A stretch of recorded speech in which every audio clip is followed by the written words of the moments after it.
Freaking college kids. What does the sign at the fence say? No entry.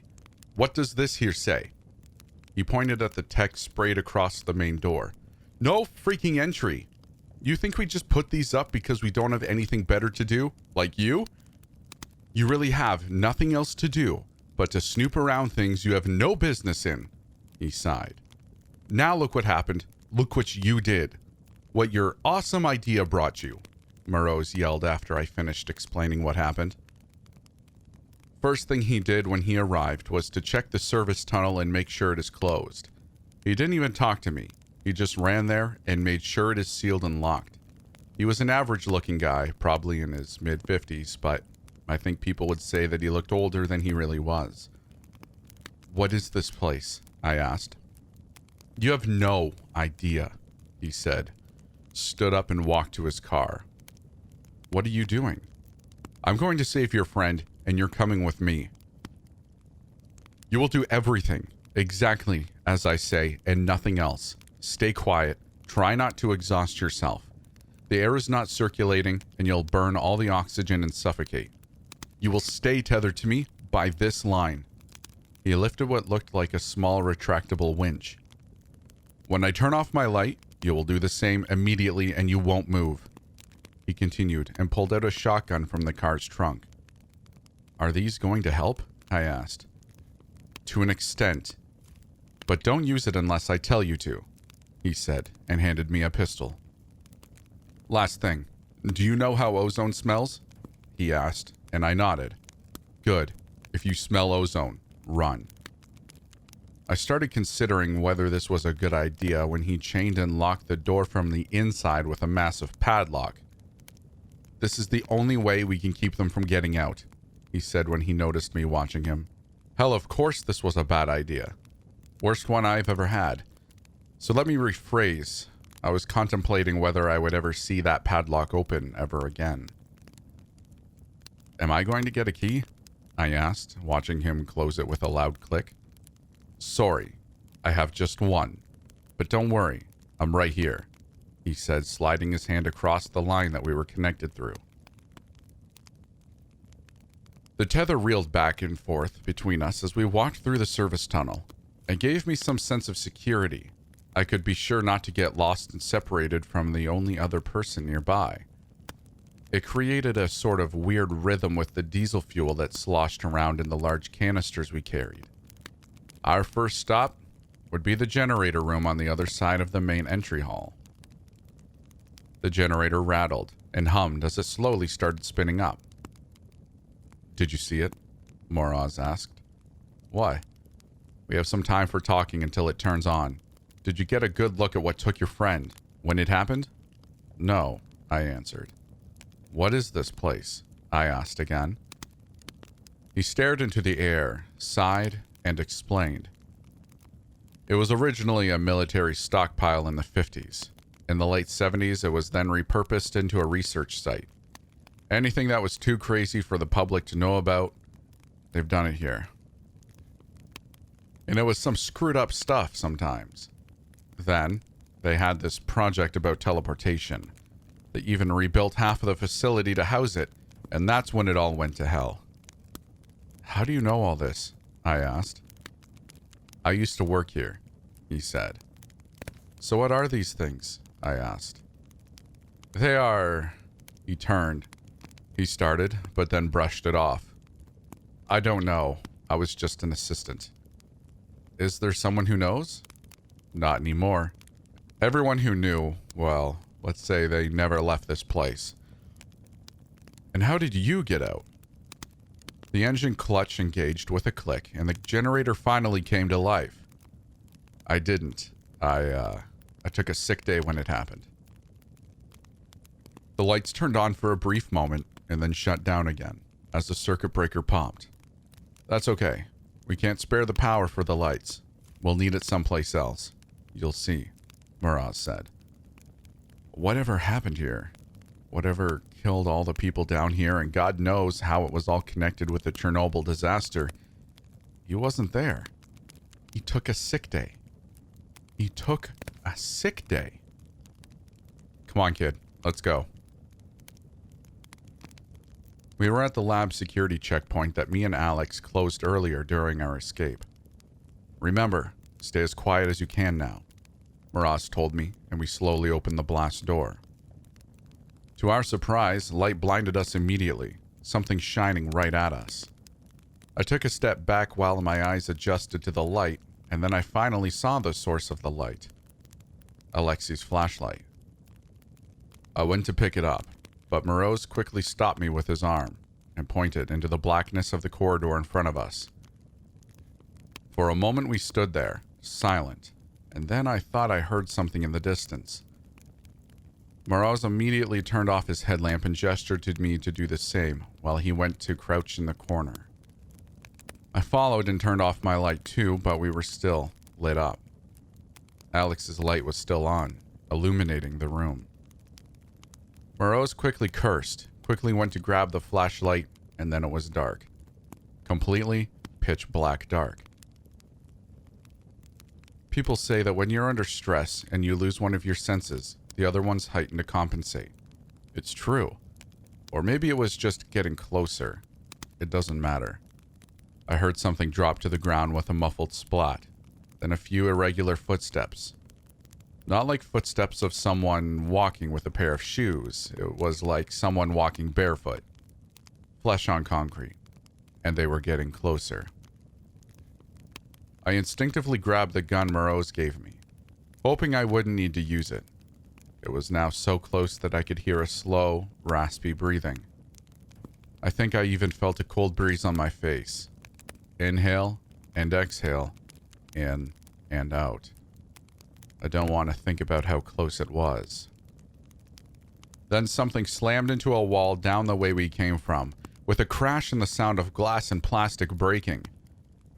Whatever thing was there with us turned and quickly followed it. I thought that it's gone and I'm safe.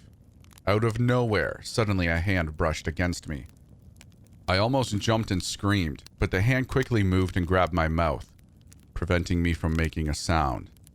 Another hand grabbed my gun. It's me. Follow me, slowly. A voice whispered into my ear. We entered a room on the side and I heard a door close silently. We waited for a while, and then we turned our lights back on. Damn it! Don't ever do that again! I told him. But he wasn't listening. He was looking at droplets of a thick, black liquid on the floor at the other side of the room. Why, what is that? I asked. Blood. At least it was once. Miraz answered, and followed the trail. We traced it across a few rooms until we stopped in a large chemical lab. There was something on the ground in a puddle of the black liquid. It was Alex's knife. There was some red liquid too. I could tell what it was without a doubt. Fresh blood. A trail of a few droplets went in the opposite direction than the black liquid. Look, he must have gotten away, I whispered. I doubt that. If we want to find him, we have to go to level 4. He just glanced at the knife and then acted like he didn't see anything. Look, this is his knife. They must have fought here and you went that way. I pointed in the direction where the blood trail went. He must be hurt. That's one reason for us not to waste time. Let's go. He stepped off back into the central corridor. I wanted to stay and search for Alex, but the tether that connected us wouldn't allow that. So I obliged and followed. Initially. Miraz, please tell me what is going on. How do you know he's not here? Because I know. Just shut up. We don't have time to argue. We weren't whispering anymore. I'm not going anywhere until you tell me why you were so sure, I insisted. Because he's dead. What? But you said... Come on. Let's go. This is not a place where we want to stay. We have to get down to level 4. Miraz cut me off. No. I trusted him at first, because he was the only one who could help me and help Alex. That was the only thing I focused my mind on. Saving Alex. Only now I was realizing what I had gotten into. How blind and how stupid I was. He wasn't just an assistant as he claimed, and we weren't here to save Alex. I started unbuckling my end of the tether. What the hell are you doing? He asked, raising his voice. I'm going out. Give me the key to the padlock, I demanded. No, I can't do that, he said with agitation in his voice. I had no choice. I raised my gun at him. Give me the key, I demanded again. You really think I would give you a working gun? You're not going anywhere, he said, and pointed his shotgun at me. I pulled the trigger, but there was only a click. Damn. Why are we here? Why didn't you call your friends, your superiors, or whatever to take care of this? But you have to hold me at gunpoint? Let's say we don't share the same goals anymore, but have no doubt they are coming here. But not with guns, with concrete. They're going to seal this place up for good, and we have to be quick if we want to be out by the time that happens. Why can't you just please let me leave now? I asked, my voice shaking. Because it's a two-man job, he said and looked me in the eyes. There are things much more important than you, me, or your friend. I couldn't deny that. Maybe he was right, but I couldn't do this, and I didn't understand anything. Who are you? I asked him, returning his gaze. But then I looked away. Something caught my attention, movement behind Morrow's. It was a creature, crawling across the ceiling towards us. Its body vaguely looked like a human, but its skin was pale and stretched tight over its thin bones. Its veins were visible through the skin, filled with the same black fluid we found earlier. It had no hair, and only holes where its nose and ears used to be. Its eyes were bloodshot, locked in a blank stare. We escaped it before, but our argument brought it back. It was too late to run now. Morose noticed my stare, but he wasn't fast enough. The creature lunged at him. At the same time, he turned around and fired a shot, but missed, and the thing knocked him to the ground. That shot was deafening, in such a tight space. I heard only ringing in my ears. My eyes were slightly blinded by the muzzle flash. In the confusion, I turned to run, but I forgot that I was still tethered to Morrow's. After the line was completely reeled out, it jammed, stopping me right in my track and sending me falling to the ground. I looked back and saw that the creature was now looking at me. Morrow's was laying on the ground. I must have pulled it off him by yanking on the tether, and now it would come to make sure it won't happen again. I finally managed to disconnect the tether and threw the useless pistol at the creature, hitting its head. I briefly stumbled and I ran to the only place that quickly came to mind. I barricaded myself in a storage room adjacent to the large chem lab, blocked the door with a shelf. The creature spent a minute trying to get in, but then gave up and left, presumably to finish off Morrow's. And I stayed there, just sitting in the corner, too scared to do anything. I don't know how much time had passed, but it was starting to get hard to breathe. For a time, I thought I would just stay there and end it all, peacefully, instead of a violent death that was likely waiting for me at the other side of the door. But then I heard a voice call my name. Alex's voice. Alex, is that you? I called back. Oh, thank God. I thought I would die here. You came back, he answered. I went to open the door, but then changed my mind. How did you find me? I asked. I was hiding too, but then I heard gunshots and I came here to look. Dimitri, please come out. We have to get out of here. I sat down again. Maybe it was really him. But what if it wasn't? I didn't want to find out.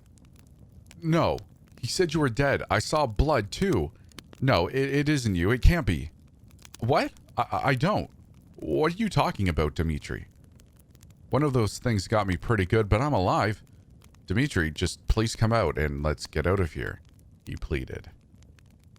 I have decided I wouldn't open the door, but then I changed my mind once again after what he said.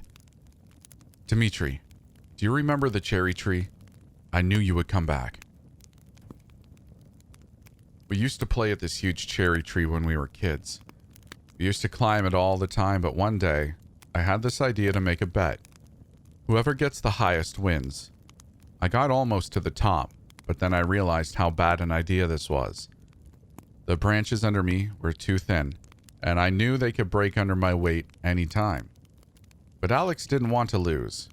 He tried to climb even higher than me, and then the twig he was standing on broke, and he fell. Luckily, he landed in a pile of fallen leaves and only broke his leg. He could have killed himself if he fell on the solid ground. And it was my fault. I almost got him killed because of a stupid bet. We decided not to tell anyone how it happened because we were both afraid of getting in trouble. But I felt guilty for it for the rest of my life. There was no way how he could know about the cherry tree if it wasn't him. I opened the door, and there he was. He looked terrible, bruises and scrapes all over, and he had a blood-stained torn piece of shirt wrapped around his left hand. "Are you okay?" I asked. "I've been better. Let's just get out of here," he replied. "It's not going to be that easy," I said. I told him what happened until now and that the door was locked. Only Moreau's had the key, and he was either dead or gone. "There were some tools and supplies up there, right? Maybe we can find something to cut the chain," Alex said, and we decided to give it a try. It was better than searching for Moreau's key after all. We found his shotgun stained with blood, both his and the creature's, and immediately felt safer. We also picked up our packs that we dropped earlier. Luckily, our gear was still there. We carefully walked back to the main hall, but I felt that something was watching us all along. We saw a few old saws and files next to the main door. We grabbed all we could, but we weren't alone.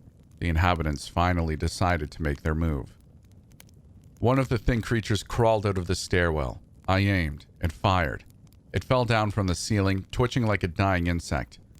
But it didn't matter, because it wasn't alone. Another one crawled out. Then another, and another. We ran to the air pump room and blocked the door by jamming a large saw between the handles.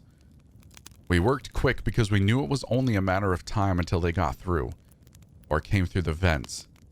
Alex couldn't operate the shotgun with his hurt hand, so he offered to do the cutting while I stood guard, ready to kill anything that would come out of the vents. It was working, but it was too slow. Way too slow. Alex barely got through a few millimeters when I thought that the door would break already. They were pounding on it, slamming into it, and I saw it rattle in its hinges. I thought that they would get through any moment now, and then they stopped. I heard them run away. I coughed when a sharp odor hit my nose. "Ah, what is that?" Alex asked. "Ozone," I answered. I apologize for ending this part here, but I have to take a break. It's not exactly easy for me to talk about this. Besides, it's already getting quite long as it is. Fear not, though. I will explain what happened after this soon enough. I just need some time to collect my thoughts.